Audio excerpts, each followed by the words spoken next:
Em um domingo de verão, 14 de julho de 2013, o Brasil acordava para mais um dia, mas para a família de Amarildo de Souza, um pedreiro simples e pai de 6 filhos, esse dia se tornaria o início de um pesadelo que ecoaria por todo o país. Naquele dia, a vida de Amarildo, um morador da Rocinha, a maior favela da América Latina, foi abruptamente interrompida por um evento tão misterioso quanto cruel, desencadeando uma onda de indignação e questionamentos sobre a segurança pública e os direitos humanos em comunidades periféricas. Amarildo era a personificação do trabalhador brasileiro. Um homem de 47 anos, com as mãos calejadas pelo ofício de pedreiro, sempre buscando o sustento para sua numerosa família. Sua rotina era a de milhões de brasileiros: acordar cedo, lutar pelo pão de cada dia e voltar para casa, onde o esperavam o carinho dos filhos e da esposa. Ele vivia na Rocinha, um universo à parte dentro do Rio de Janeiro. Um lugar de contrastes gritantes, onde a beleza da paisagem se mistura à dura realidade social e econômica. A Rocinha, com suas vielas intrincadas e casas amontoadas, era o lar de Amarildo, o seu refúgio, o seu mundo. Naquele dia fatídico, o que parecia ser um desentendimento trivial com a polícia transformou-se em um abismo de incertezas. Amarildo foi levado por policiais militares para a sede da Unidade de Polícia Pacificadora, a UPP da Rocinha. Ele teria sido detido para prestar esclarecimentos sobre seu envolvimento com o tráfico de drogas, uma alegação que sua família e amigos veementemente negavam. A UPP, um projeto ambicioso do governo para pacificar as favelas cariocas e retomar o controle do tráfico, era vista por muitos como a esperança de um futuro mais seguro. No entanto, para Amarildo, a UPP se tornou o último lugar onde foi visto. Ele entrou na instalação policial, mas nunca mais saiu. O mistério em torno de seu desaparecimento era perturbador. Como um homem pode simplesmente sumir dentro de uma unidade policial, um local que deveria ser um bastião da lei e da ordem? A pergunta, onde está o Amarildo, rapidamente transcendeu as fronteiras da Rocinha, tornando-se um grito de socorro e uma exigência de justiça que ecoaria por todo o Brasil. A família, desesperada, buscava respostas, mas encontrava apenas silêncio e inconsistências por parte das autoridades. Os dias se transformaram em semanas, as semanas em meses, e a ausência de Amarildo se tornava cada vez mais dolorosa, enquanto a falta de um corpo para velar impedia o luto e a despedida. O desaparecimento de Amarildo não foi apenas a tragédia de uma família. Ele se tornou um símbolo, um catalisador para uma discussão maior sobre a violência policial, a impunidade e as fragilidades de um sistema que prometia segurança, mas que para muitos entregava medo e opressão. A história de Amarildo expôs as contradições das unidades de polícia pacificadora que, embora idealizadas para trazer paz, frequentemente geravam tensão e desconfiança entre moradores e a força policial. Seu caso forçou o país a confrontar uma realidade incômoda, a de que, para muitos cidadãos, especialmente nas comunidades carentes, a linha entre proteção e abuso de poder era tênue e muitas vezes inexistente. Como um homem pode desaparecer sem deixar rastros dentro de uma instalação policial? Essa pergunta assombrou a nação e impulsionou uma busca incessante pela verdade, revelando camadas de corrupção, violência e silêncio. A história de Amarildo é um lembrete sombrio de que a justiça, para alguns, ainda é um privilégio, não um direito. Antes de continuarmos, inscreva-se no canal e diga-nos nos comentários de onde você está assistindo. A Rocinha, cenário da tragédia de Amarildo, não era apenas um aglomerado de casas. Era um microcosmo complexo, a maior favela da América Latina, pulsando com uma vida própria, uma economia vibrante e uma cultura rica, mas também assombrada por desafios sociais profundos e a sombra do crime organizado.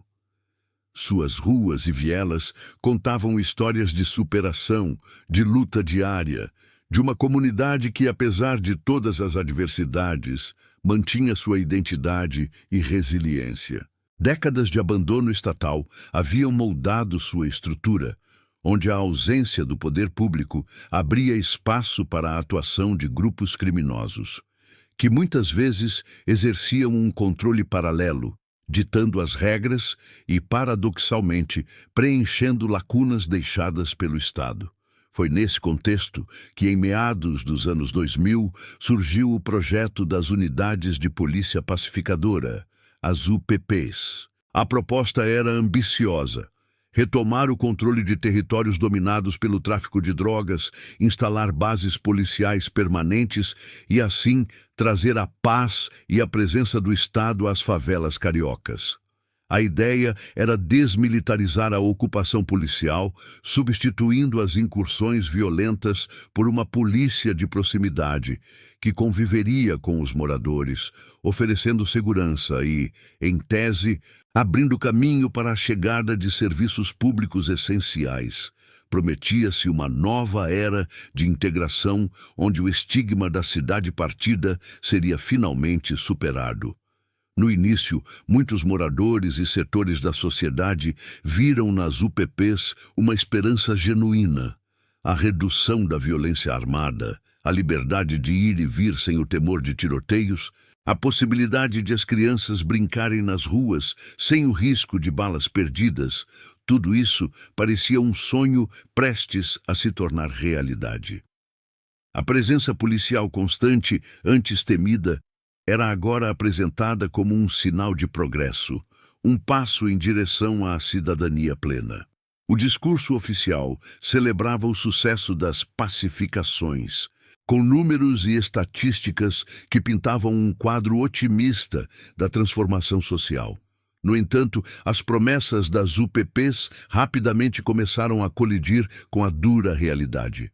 Por trás da fachada de paz e segurança surgiam críticas e denúncias crescentes. A militarização das comunidades, apesar do discurso de proximidade, muitas vezes se traduzia em uma ocupação ostensiva e repressiva. Relatos de abusos de autoridade, violações de direitos humanos, extorsões e agressões por parte de policiais se tornaram cada vez mais frequentes. A linha entre a pacificação e a violação de direitos era tênue, e a população, que antes esperava proteção, por vezes se via novamente refém, agora de uma força estatal que deveria protegê-la. A tensão pré-existente entre moradores e a polícia, forjada em décadas de conflitos e desconfiança, não foi magicamente dissipada pela instalação das UPPs. Pelo contrário, em muitos casos, ela se intensificou. A lógica de guerra ao tráfico persistia, e os moradores se viam frequentemente no meio do fogo cruzado, não apenas entre traficantes e policiais, mas também entre as expectativas de uma vida pacífica e a realidade de uma presença policial muitas vezes truculenta e desrespeitosa. A sensação de que a pacificação era seletiva, beneficiando uns e oprimindo outros, crescia. O caso Amarildo de Souza explodiu nesse cenário de promessas quebradas e tensões latentes. Seu desaparecimento dentro da UPP da Rocinha não foi um incidente isolado. Ele expôs de forma brutal e inegável as fragilidades e contradições do projeto das Unidades de Polícia Pacificadora. A história de Amarildo revelou que, para muitos, a UPP não era um porto seguro, mas sim um local onde a linha entre a ordem e a violência, entre a proteção e a opressão, podia ser facilmente cruzada. O silêncio das paredes da UPP, que deveria abrigar a justiça, parecia ecoar a verdade incômoda de que a pacificação, para ser real, precisava, antes de tudo, pacificar as próprias forças que a promoviam. A pergunta sobre o paradeiro de Amarildo não era apenas sobre um homem, mas sobre o destino de um modelo de segurança pública que prometia tanto e entregava para muitos apenas mais medo e incerteza. A família de Amarildo de Souza, dilacerada pela dor e pela incerteza, não se resignou ao silêncio. Liderada pela esposa Elizabeth Gomes e pelos filhos, iniciou uma busca incansável que se tornaria um símbolo de resistência e esperança em meio ao desespero. Nos primeiros dias e semanas, o que se viu foi uma peregrinação desesperada pelos becos e vielas da Rocinha, por delegacias e hospitais, na vã esperança de encontrar um sinal, uma pista, qualquer coisa que indicasse o paradeiro do pedreiro. Cada porta batida, cada olhar vazio, cada resposta evasiva das autoridades apenas aprofundava a angústia. Onde estaria Amarildo? Como um pai de família poderia simplesmente desaparecer da face da terra, especialmente após entrar em uma instalação policial? A lentidão e as inconsistências nas investigações iniciais foram um capítulo à parte na saga de sofrimento da família. As primeiras informações fornecidas pela polícia eram desencontradas, contraditórias e muitas vezes pareciam buscar desviar o foco da responsabilidade institucional. A sensação de descaso e de que o caso seria varrido para debaixo do tapete era palpável. No entanto, a persistência da família, aliada à crescente indignação de moradores e ativistas, começou a mudar o cenário. Foi neste vácuo de respostas oficiais que a mídia desempenhou um papel crucial. O caso Amarildo, inicialmente uma nota local, rapidamente explodiu para as manchetes nacionais. Jornais, telejornais, rádios e portais de notícias passaram a cobrir o desaparecimento com intensidade crescente.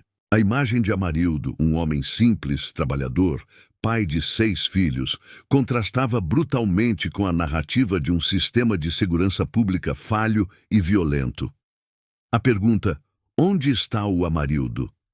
Que a princípio era um lamento da família, transformou-se em um clamor coletivo que ecoava por todo o país. A cobertura midiática não apenas deu visibilidade à tragédia, mas também expôs as entranhas de um problema estrutural que há muito afligia as comunidades periféricas do Brasil: a violência policial e a impunidade.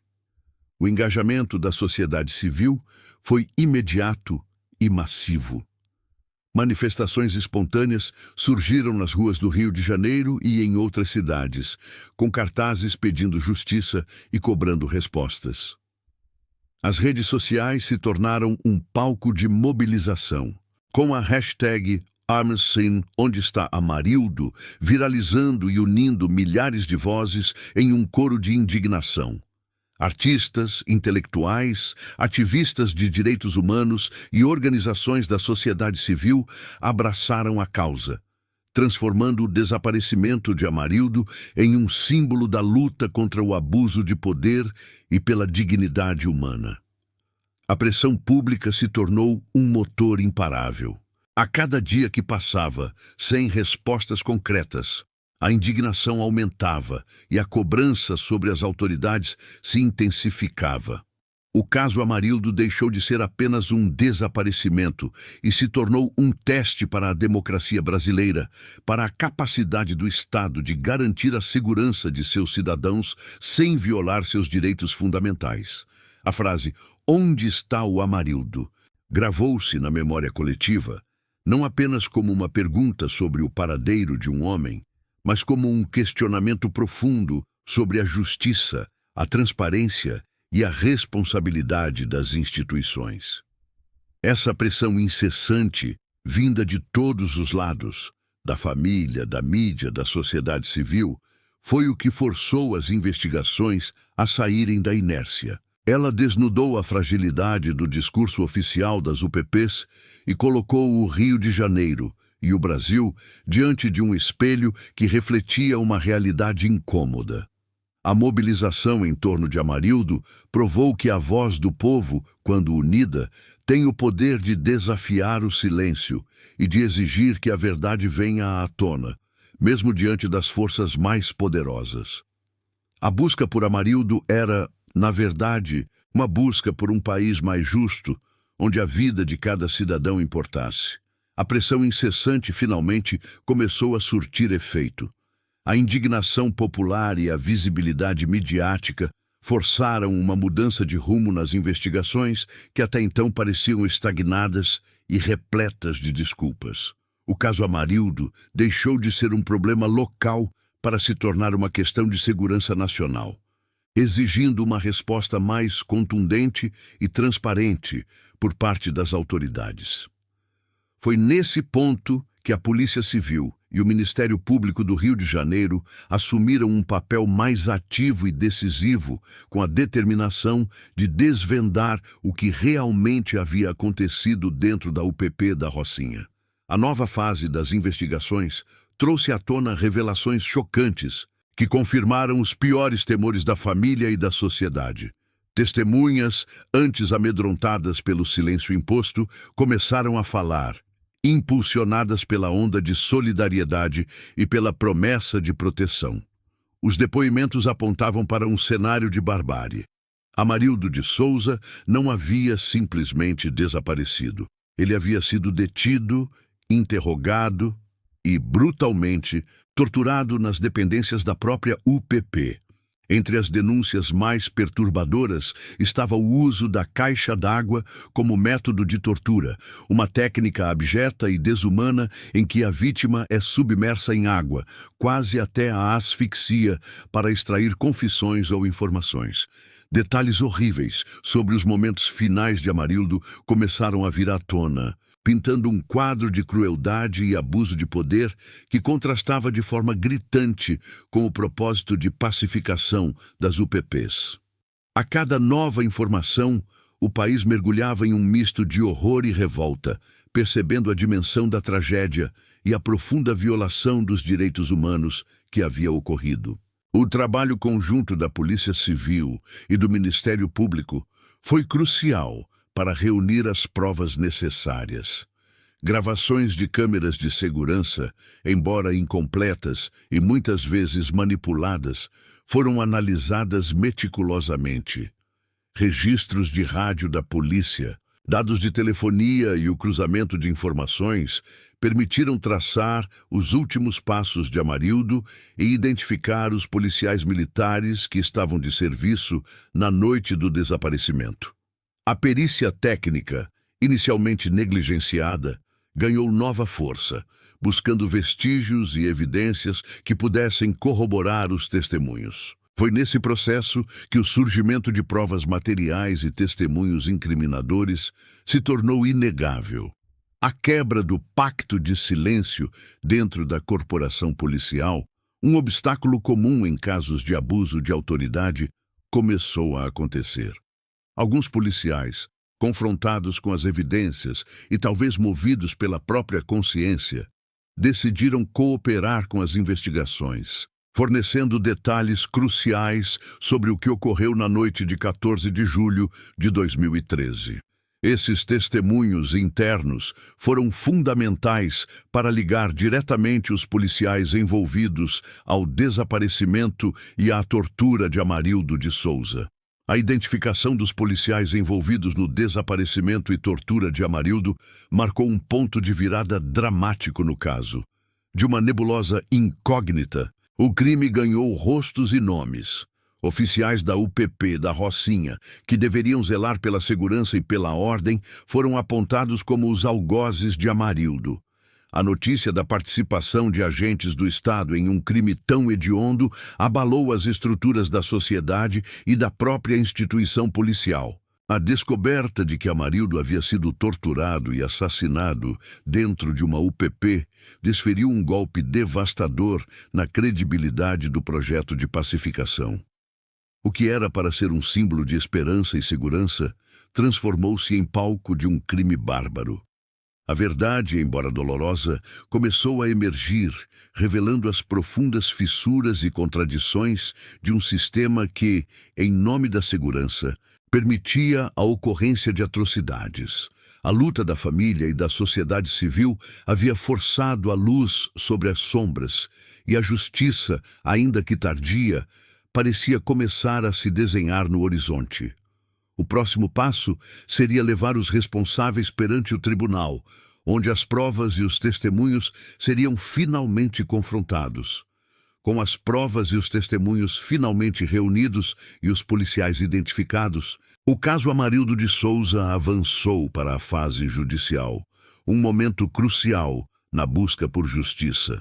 O Ministério Público do Rio de Janeiro formalizou a denúncia contra 25 policiais militares, acusando-os de envolvimento direto ou indireto no desaparecimento forçado, tortura e morte do pedreiro.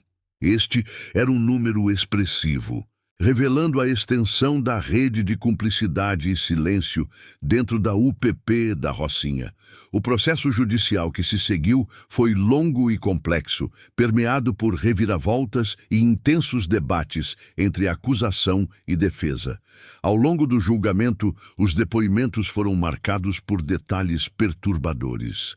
Testemunhas-chave, algumas delas policiais que quebraram o código de silêncio, descreveram a noite de 14 de julho de 2013 com uma clareza angustiante.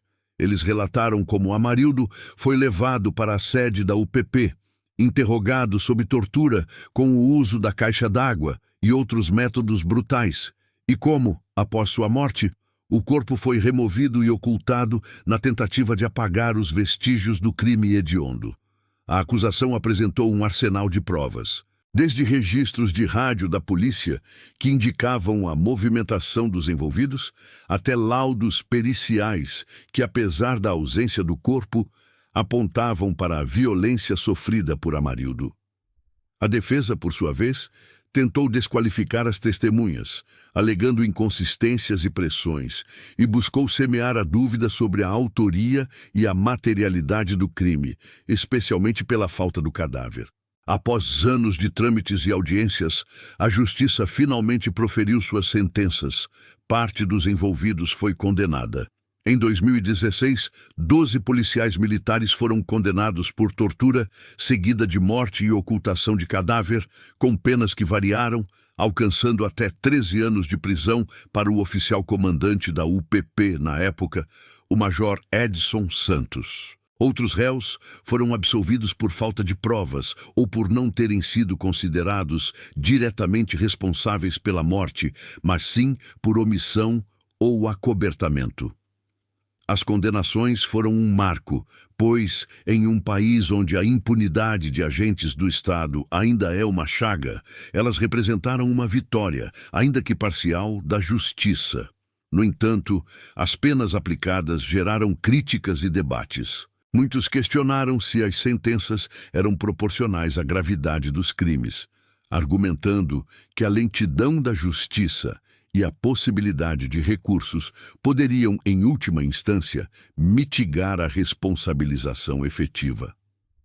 A família de Amarildo, embora aliviada pela condenação de parte dos culpados, continuava a clamar por uma justiça plena, pois o corpo de Amarildo nunca foi encontrado, negando-lhes o direito ao luto e a um sepultamento digno. O impacto do caso Amarildo na imagem das UPPs e da Polícia Militar foi devastador. O projeto de pacificação, antes aclamado como um modelo de segurança pública, viu sua credibilidade desmoronar. O desaparecimento e a morte de Amarildo expuseram as profundas contradições do modelo, revelando que por trás da fachada de ordem e segurança podiam se esconder práticas de violência e desrespeito aos direitos humanos. As UPPs, que deveriam aproximar a polícia da comunidade, tornaram-se, para muitos, símbolos de opressão e temor. A confiança da população nas forças de segurança foi abalada, especialmente nas comunidades que deveriam ser as maiores beneficiárias desse projeto. A família de Amarildo, em meio à dor excruciante da perda e da incerteza sobre o paradeiro do corpo, manteve-se firme em sua luta incansável por justiça. Luan, um de seus filhos, e outros membros da família tornaram-se vozes ativas na cobrança por responsabilização, transformando sua tragédia pessoal em um grito coletivo contra a violência estatal. A ausência de um corpo para velar adicionou uma camada indizível de sofrimento, perpetuando a ferida e impedindo o fechamento. A condenação dos policiais, embora um passo importante, não trouxe o corpo de Amarildo de volta, e a dor de não poder sepultá-lo dignamente continua sendo uma chaga aberta para seus entes queridos.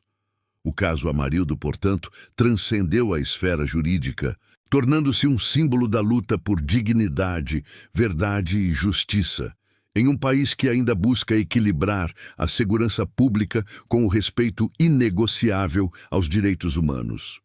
O legado de Amarildo de Souza transcende em muito as paredes do tribunal e as páginas dos autos processuais. Seu desaparecimento forçado e o subsequente desfecho trágico transformaram-se em um marco indelével na luta contra a violência policial e a impunidade que por tanto tempo assombrou o Brasil.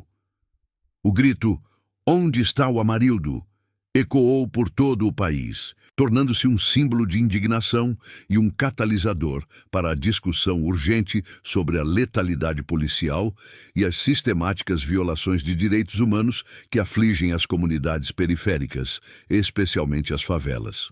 O caso Amarildo forçou a sociedade brasileira a confrontar uma realidade incômoda, a de que a segurança, para alguns, pode significar opressão e morte para outros, especialmente para os mais vulneráveis. Ele desnudou a falácia de que a presença estatal em si garante direitos, revelando que sem controle, transparência e responsabilização, a força do Estado pode se tornar uma ferramenta de terror. A discussão sobre letalidade policial, antes restrita a círculos acadêmicos e ativistas, ganhou as ruas e as mídias, impulsionando um debate público mais amplo sobre as práticas das forças de segurança e a necessidade premente de reformas. Mais do que um caso isolado, Amarildo se tornou um emblema da resistência. Sua história fortaleceu o movimento de direitos humanos no país, dando voz e visibilidade a inúmeras outras vítimas silenciadas e suas famílias. Organizações não governamentais, coletivos de favelas, advogados e ativistas se uniram, inspirados pela tenacidade da família de Amarildo, para exigir maior transparência nas operações policiais, o fim dos autos de resistência e a implementação de câmeras nos uniformes dos agentes, medidas que hoje começam a ser adotadas em alguns estados, fruto dessa pressão contínua. A demanda por câmeras, por exemplo, é uma resposta direta à necessidade de registrar a atuação policial e coibir abusos, algo que poderia ter evitado ou, ao menos, esclarecido rapidamente o que aconteceu com Amarildo. A necessidade de transparência e responsabilização das forças de segurança tornou-se uma bandeira inegociável. O caso Amarildo expôs a cultura do silêncio e da corporativismo que muitas vezes impede a investigação e punição de agentes do Estado envolvidos em crimes. Ele mostrou que a impunidade não apenas perpetua a violência, mas corrói a confiança nas instituições democráticas. A luta pela justiça para Amarildo, ainda que dolorosamente incompleta pela ausência de seu corpo, estabeleceu um precedente importante. Mesmo diante de um sistema que parecia inabalável, a persistência e a mobilização podem sim forçar a responsabilização. O conceito de pacificação também foi profundamente ressignificado. O caso Amarildo desfez a ilusão de que a ocupação militar de territórios, por si só, traria paz e segurança. Pelo contrário, evidenciou que a verdadeira pacificação exige respeito aos direitos humanos, investimento social, diálogo com as comunidades e uma polícia que atue como protetora, e não como ocupante. A segurança pública, como Amarildo nos ensinou da forma mais brutal, não pode ser construída sobre a violência e a violação de direitos. Ela deve ser um direito universal, acessível a todos os cidadãos, independentemente de onde vivam. Assim, o que aprendemos com o caso Amarildo? Aprendemos que a vigilância cidadã é fundamental, que a pressão social pode mover montanhas e quebrar pactos de silêncio. Aprendemos que a justiça, embora muitas vezes lenta e imperfeita, é um caminho que deve ser incessantemente buscado. E talvez o mais importante, aprendemos que cada vida importa, e que o desaparecimento de um pedreiro da Rocinha pode e deve mobilizar uma nação. Para evitar que tragédias como a de Amarildo se repitam, é imperativo que continuemos a exigir uma polícia transparente, responsável e democrática. Que as políticas de segurança pública sejam formuladas com base no respeito aos direitos humanos e na participação das comunidades. Que a impunidade seja combatida com rigor e que a memória de Amarildo e de tantos outros que se tornaram vítimas da violência estatal nos incite a construir um Brasil onde a dignidade seja a pedra angular de todas as relações e onde a pergunta "onde está?" nunca mais precise ser feita em relação a um cidadão desaparecido sob a guarda do Estado.